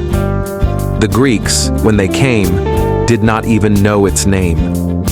Xenophon passed by those same ruins 2 centuries later, marveling at their size, writing that the locals did not know who had built them. Time had already done its quiet work. The empire that had once called itself the center of the world became nothing more than a whisper in the dust. The conquerors had erased even their own memory. But memory is a stubborn thing. Centuries later, when archaeologists began to dig beneath the plains of northern Iraq, they found the buried remnants of Nineveh, the walls, the palaces, the tablets of the great library. And suddenly, a civilization thought lost returned to speak again. The Assyrians, who had written their laws and poems on clay to defy the passing of time, had succeeded in a way they could never have imagined. Their empire had fallen, but their words had endured. Among the fragments, the Epic of Gilgamesh was rediscovered, a tale written 1,000 years before Ashurbanipal, yet it captured the same question that haunted every Assyrian king. How do we face death, knowing that even the mightiest among us must fade? Gilgamesh, too, sought immortality and failed. He learned that the only eternity granted to man is memory. What others remember when we are gone, what stories survive when the stone is dust. So it was with Assyria. Its temples had fallen, its cities were gone, but its story lived, written in cuneiform, carved into walls, whispered in the ruins. The lesson it left behind was carved deeper than stone, that all power, no matter how divine it seems, carries within it the seed of its own ruin. From the beginning, Assyria had been built upon the conviction that order could defeat chaos. But in seeking to conquer chaos, they forgot that chaos is the source of creation. The rivers they tamed once gave birth to their cities. The wars they waged gave rise to their art. The fear they sowed gave birth to obedience, but also rebellion. In the end, it was not an enemy that destroyed them, but the inevitable return of what they had denied, the balance between creation and destruction. The Assyrians believed themselves to be chosen, not by fate, but by strength. Yet strength without wisdom is as fleeting as flame. They had conquered everything except the one thing no empire can conquer, the limits of time. Their fall was not failure, it was completion. The circle had closed. When the fires of Nineveh burned themselves out, only silence remained, a silence so complete that it felt sacred. The winds that once carried the roar of armies now whispered over blackened stones. The empire that had seemed invincible for centuries had vanished almost overnight, like the last breath of a dying god. The smoke drifted north across the plains of Assyria, over rivers that no longer had masters, over villages that had lived in fear for generations, and into a sky untroubled by empire. In Babylon, the victors celebrated. They called the fall of Nineveh divine justice, the vengeance of the gods for the arrogance of men who had claimed to be their equals. In their chronicles, they wrote not of conquest, but of cleansing. Assyria was punished for its sins. Yet those same scribes, in the quiet hours of the night, must have looked upon their own kings and wondered if their triumph too would pass. For every empire that calls itself eternal forgets that the word eternity belongs only to time. And so, the story of Assyria ended not with a sword, but with a truth older than iron. Nothing built by force can last. But what did it mean for those who had lived beneath its shadow? For the Assyrians themselves, the craftsmen, the soldiers, the mothers and children, the fall of Nineveh was not a myth. It was hunger, exile, and grief. They became wanderers across the lands they once ruled. Some fled west, into the lands of Syria and Anatolia. Others were absorbed into Babylon, adopting new names and tongues. Yet even as their nation disappeared, their spirit endured. In the dialects of Aramaic that survive today, one can still hear faint echoes of the Assyrian voice, the same cadence that once filled the streets of Nineveh. There is a cruel mercy in history. The conquerors are remembered, but the conquered persist. The Assyrians had believed that to rule was to live forever. Instead, it was through their collapse that they achieved a deeper immortality, not as rulers, but as witnesses. Their story became a mirror held up to every civilization that followed, reflecting both the brilliance and the blindness of human ambition. Centuries later, when the ruins of Nineveh were discovered, the modern world looked upon them with awe. What they saw in the carved stones was not only the glory of conquest, but also the weight of consequence. The same hands that built empires had also carved their own elegy. In the faces of the lion hunt reliefs, the muscles strained, the eyes wide with pain, we see not just a king's triumph, but the anguish of power itself. The lions are the conquered, but they are also the conquerors, majestic, doomed, and eternal in their suffering. Empires rise, not because men are cruel, but because they believe cruelty is necessary. They fall, not because they're weak, but because they believe strength will save them. Assyria's tragedy was that it believed too completely in its own divinity. It had conquered so much of the world that it mistook the world for itself. And when the world changed, when drought came, when allies turned, when the spirit of its people faltered, it had no language left except that of war. But war cannot speak to the soul forever. The people grew tired of killing for gods who no longer answered, for kings who no longer listened. Perhaps, in those final days, someone stood in the palace court and realized that they had built a prison of their own perfection. The art, the order, the power, all of it existed to hold chaos at bay, and yet chaos is the mother of renewal. By denying it, they denied themselves the chance to change, and so they perished, not in defeat, but in completion, like a flame consuming the last of its fuel. When the archaeologist Austen Henry Layard first looked upon the mounds of Nineveh in the 19th century, he described a sense of awe, but also of melancholy. The ruins, he said, were vast and shapeless, like the thoughts of a vanished world. He could not have known how precisely he spoke the truth.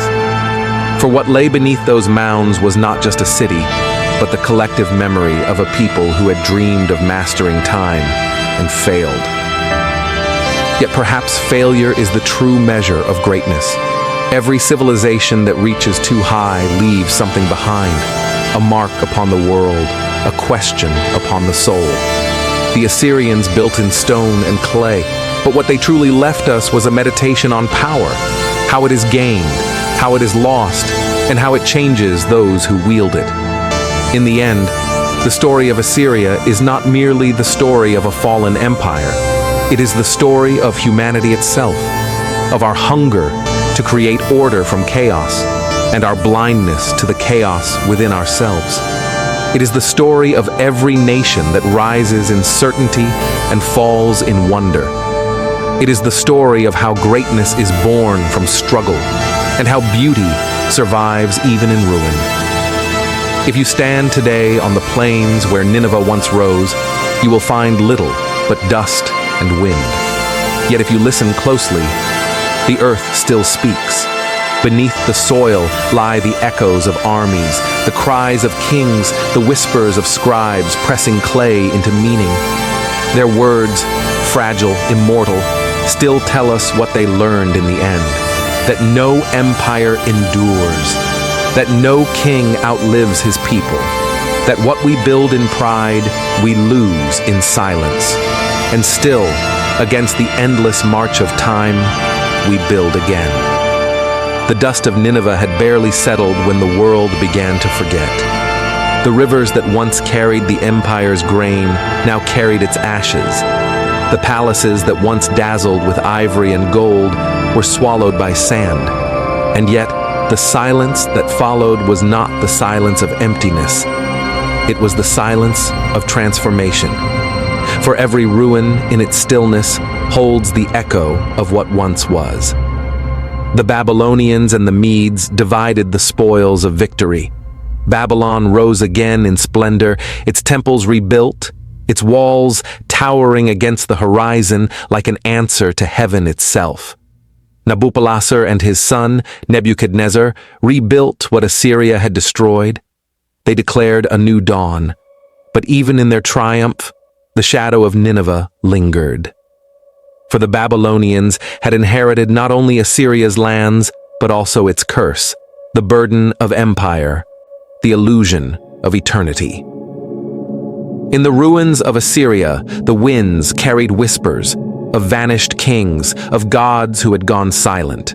The temples of Ashur were empty, the statues of kings defaced, their eyes gouged out as if to blind their memory. The scribes who once chronicled victories now wrote nothing. The language of empire, Akkadian, began to die. Slowly at first, then all at once, replaced by the tongues of merchants and conquerors.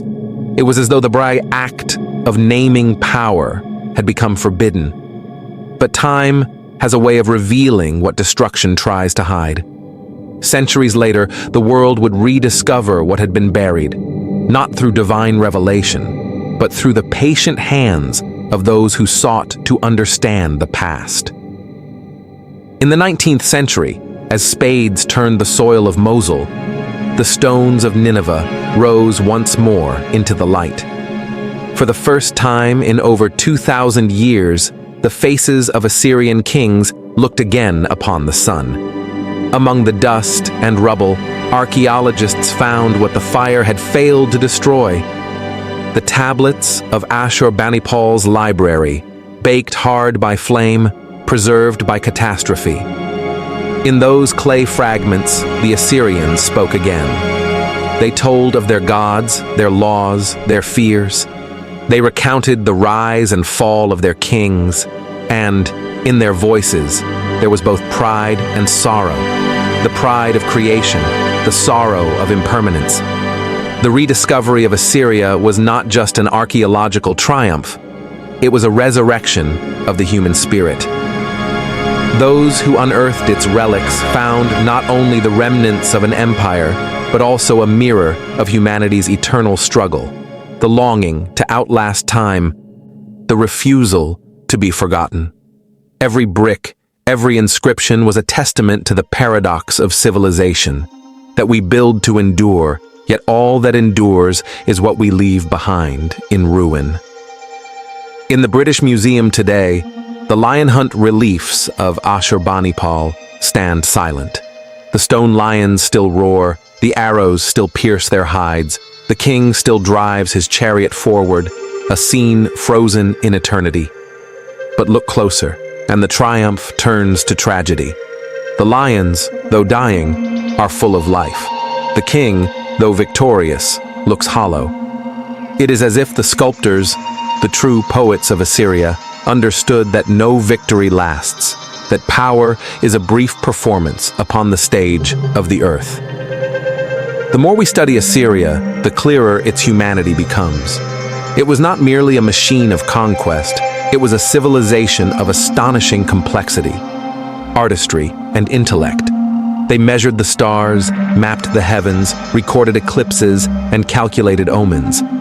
They understood that the movements of the sky mirrored the movements of men, that fate itself was written not in stone, but in rhythm. Perhaps they sensed, even then, that the pattern of rise and fall was as inevitable as the waxing and waning of the moon. The tragedy of Assyria is not that it fell, but that it believed it could not. Every empire believes the same. Rome believed it. Britain believed it. Perhaps we too, in our modern towers of glass and light, whisper the same illusion, that we are different, that we have learned, that we will endure. But history is patient, and time forgets nothing. In the end, Assyria's greatest legacy may not be its conquests or its art, but its silence, the space it left for those who came after to ask the same questions. What is strength? What is order? What is the price of civilization? The answers lie not in Nineveh's ruins, but in our own reflections. For Assyria was not destroyed by gods or by fate. It was destroyed by its own success. It achieved what it sought, total control, and in doing so, extinguished the chaos that made it alive. Empires are like stars. They burn bright, they consume everything around them, and in their final collapse, they scatter the elements from which new worlds are made. The fall of Assyria was not an ending, but a dispersal. Its people, its language, its art, its wisdom spreading across generations, shaping the world that followed. Babylon, Persia, Greece, and Rome all drank from the well that Assyria had dug. And so, in a way, Assyria never truly died. It was transmuted from empire to essence, from dominion to memory. Its spirit survives wherever men build cities, raise monuments, and dare to believe that they can make eternity with their hands.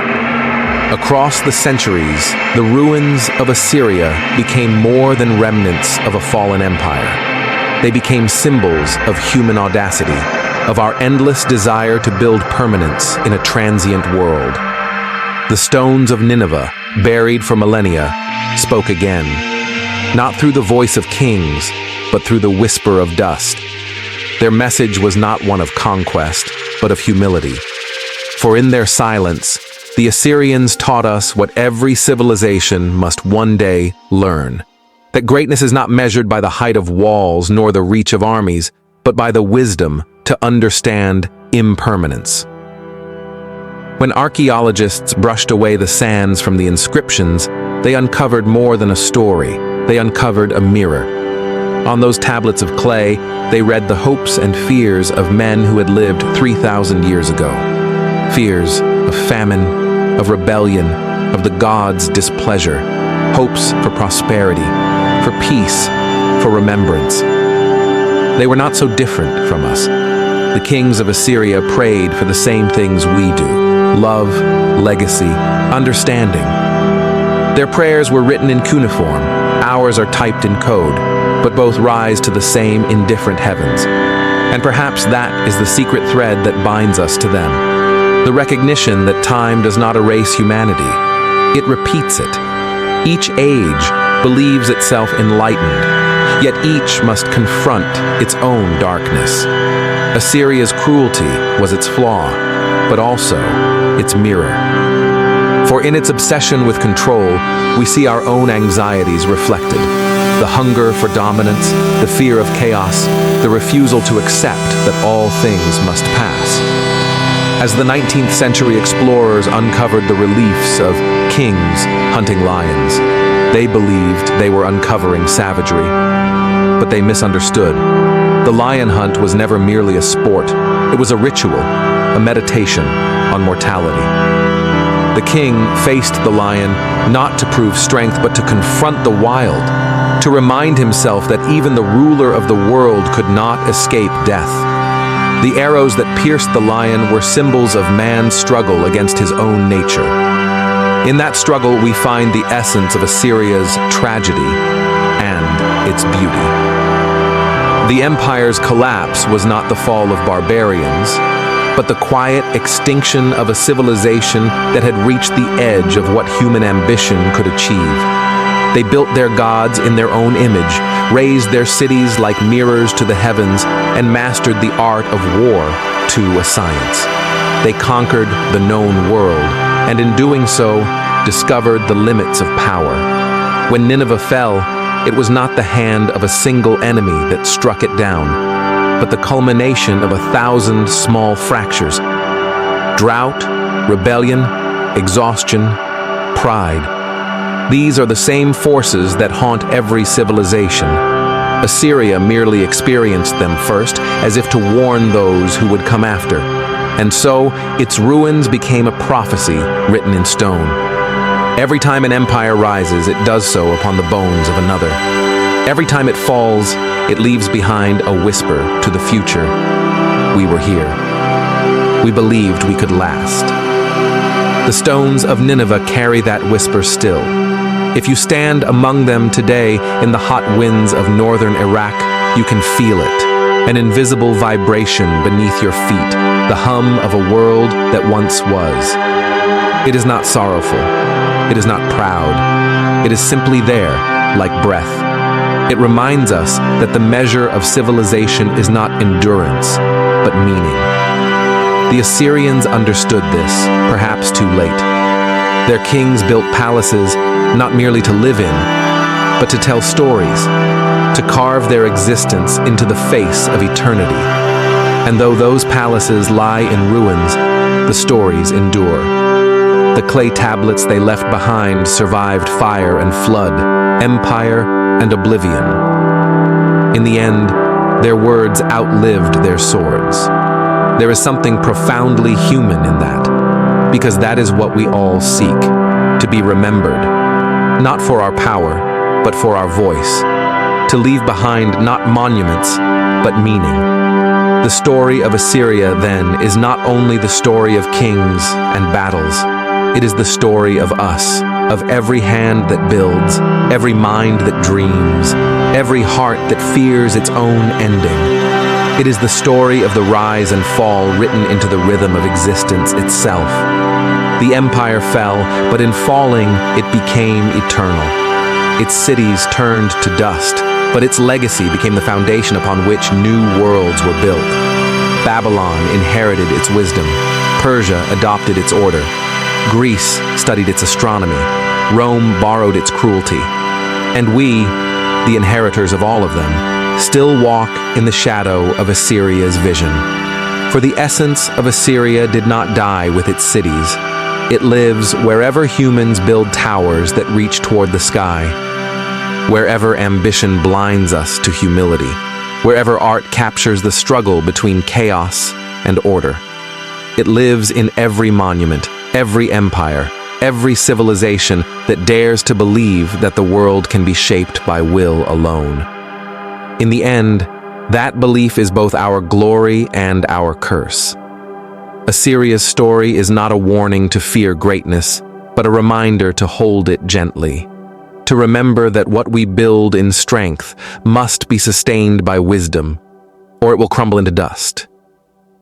The same dust that once covered Nineveh now covers us, waiting for the wind. And someday, when our own towers fall, when our own cities are forgotten, when our names fade into silence, perhaps someone will dig through the ruins of our world and find the fragments of what we were. A tablet, a word, a dream. And in that moment, they will see what we once saw when we uncovered Assyria, the reflection of themselves. Civilizations do not die, they change their form. The Assyrian Empire, though consumed by time, did not vanish into nothingness. It dissolved into memory, into the veins of the world that came after it. Its blood ran through Babylon, its bones shaped Persia, its shadow reached Rome, and and its echo, faint but insistent, still lingers in the modern imagination. When we speak of law of empire, of order carved from chaos, we speak, unknowingly, the language of Assyria. Theirs was the first experiment in total civilization, a blueprint for power that the world has rewritten again and again. To study their rise and fall is to look into a mirror, reflecting our own ambitions, our own blindness, our own desire to make eternity obey the will of man. The Assyrians did not merely conquer, they structured conquest.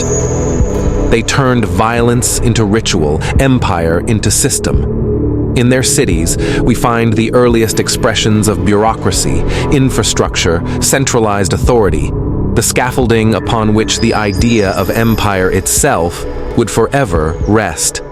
From the clay tablets of Ashurbanipal's scribes came the first administrative archives, the first postal routes, the first records of diplomacy and census.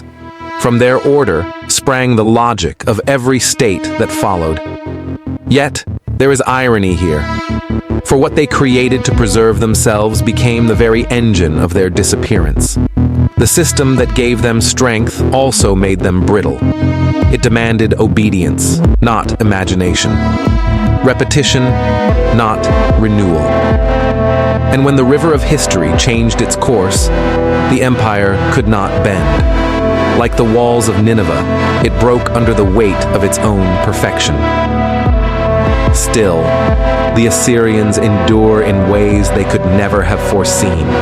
Their myths seeded the soil of Western thought.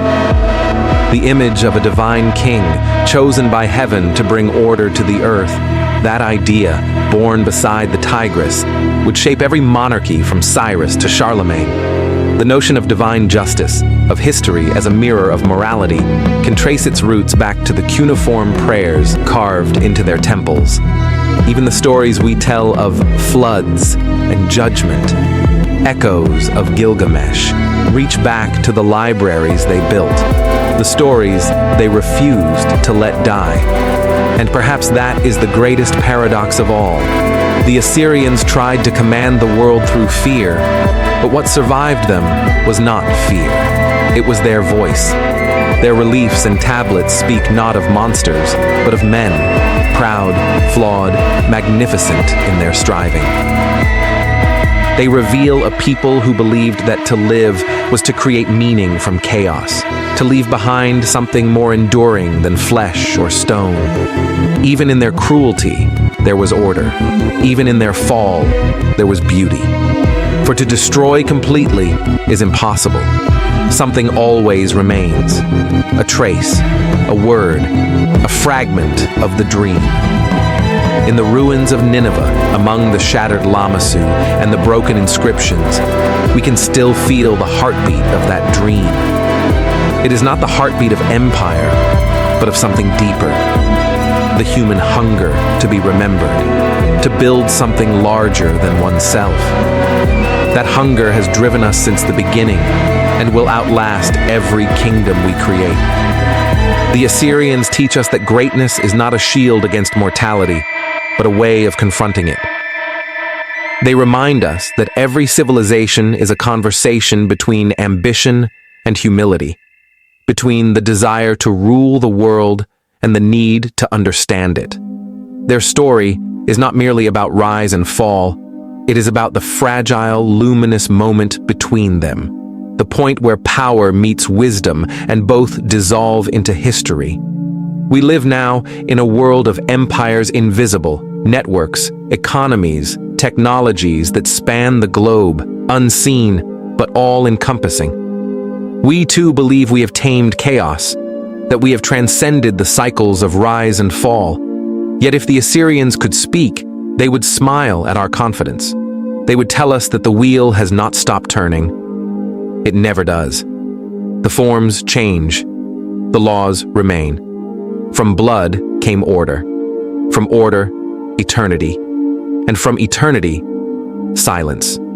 But even silence, as the Assyrians knew, is not the end. It is the beginning of remembrance. In that remembrance, Assyria lives. In every historian who brushes dust from a tablet, in every child who looks at a winged bull and wonders what gods men once feared, in every artist who carves the human form in stone and seeks eternity within it. Assyria breathes again, not as empire, but as essence, not as power, but as presence. And so, when we speak of them, we do not resurrect ghosts. We continue a lineage. Theirs is the story of us all, of our courage, our cruelty, our brilliance, our blindness. To understand them is to understand the thread that runs through every age, the human desire to make meaning out of impermanence, to find light in the ruins. Assyria's greatness was not in its armies or its monuments, but in its willingness to dream a dream too vast to survive. For only those who dream beyond the limits of their time can leave something that endures beyond it. The story of Assyria ends where all great stories end, not in death, but in transformation. What began as a kingdom by the river became a current in the ocean of human memory. The stones of its cities have crumbled, yet the idea they carried, that man could impose meaning upon the chaos of existence, continues to pulse through the veins of civilization. In every empire that followed, the pattern repeated. Babylon rose upon Assyria's ruins, borrowing its scribes, its laws, its arrogance.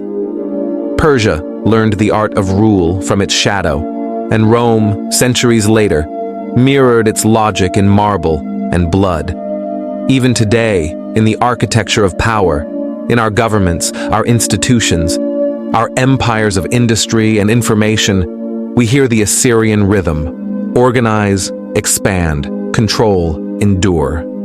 But if their rise taught us the might of order, their fall teaches us the necessity of surrender. The Assyrians remind us that nothing is eternal but change, that every structure, no matter how divine it seems, must one day yield to the very forces it sought to master, and that within this yielding lies not defeat, but renewal. Perhaps this is why their ruins move us still. We do not pity them. We recognize ourselves in them. In the cracks of their palaces, we see the fractures in our own creations. In their silence, we hear the echoes of our own ambitions fading. We look upon their carved faces, stern, proud, unyielding, and we know that one day we too will be dust upon the wind, our towers buried beneath the same indifferent sky. Yet what a beautiful thing it is to know that even dust can speak. The Assyrians spoke through clay, through the press of a stylus upon wet earth. They wrote of kings and gods, of floods and dreams, of omens and wars. And when their empire fell, the earth that buried them also preserved them. The fire that consumed their library hardened their words into immortality. It is as if the universe itself conspired to ensure that their voice would never fade. From those fragments, we learn that they were not merely conquerors, but philosophers of power. They understood that domination without faith collapses, that glory without justice decays. Their downfall was not ignorance. It was the tragedy of understanding too late. The same intellect that built their empire made them aware, in their final days, of its inevitable end. There is a haunting passage in one of their inscriptions. A scribe writes of the king's grief after victory, how he gazed upon the smoking ruins of a conquered city and felt no triumph, only the weight of impermanence. "I built," he wrote, "and I saw it fall. I planted, and I saw it burn. What is man that his heart desires the endless when his breath is but a moment?"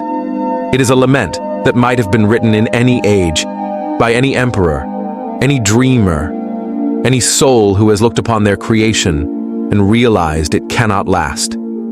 This, perhaps, is Assyria's final gift to us.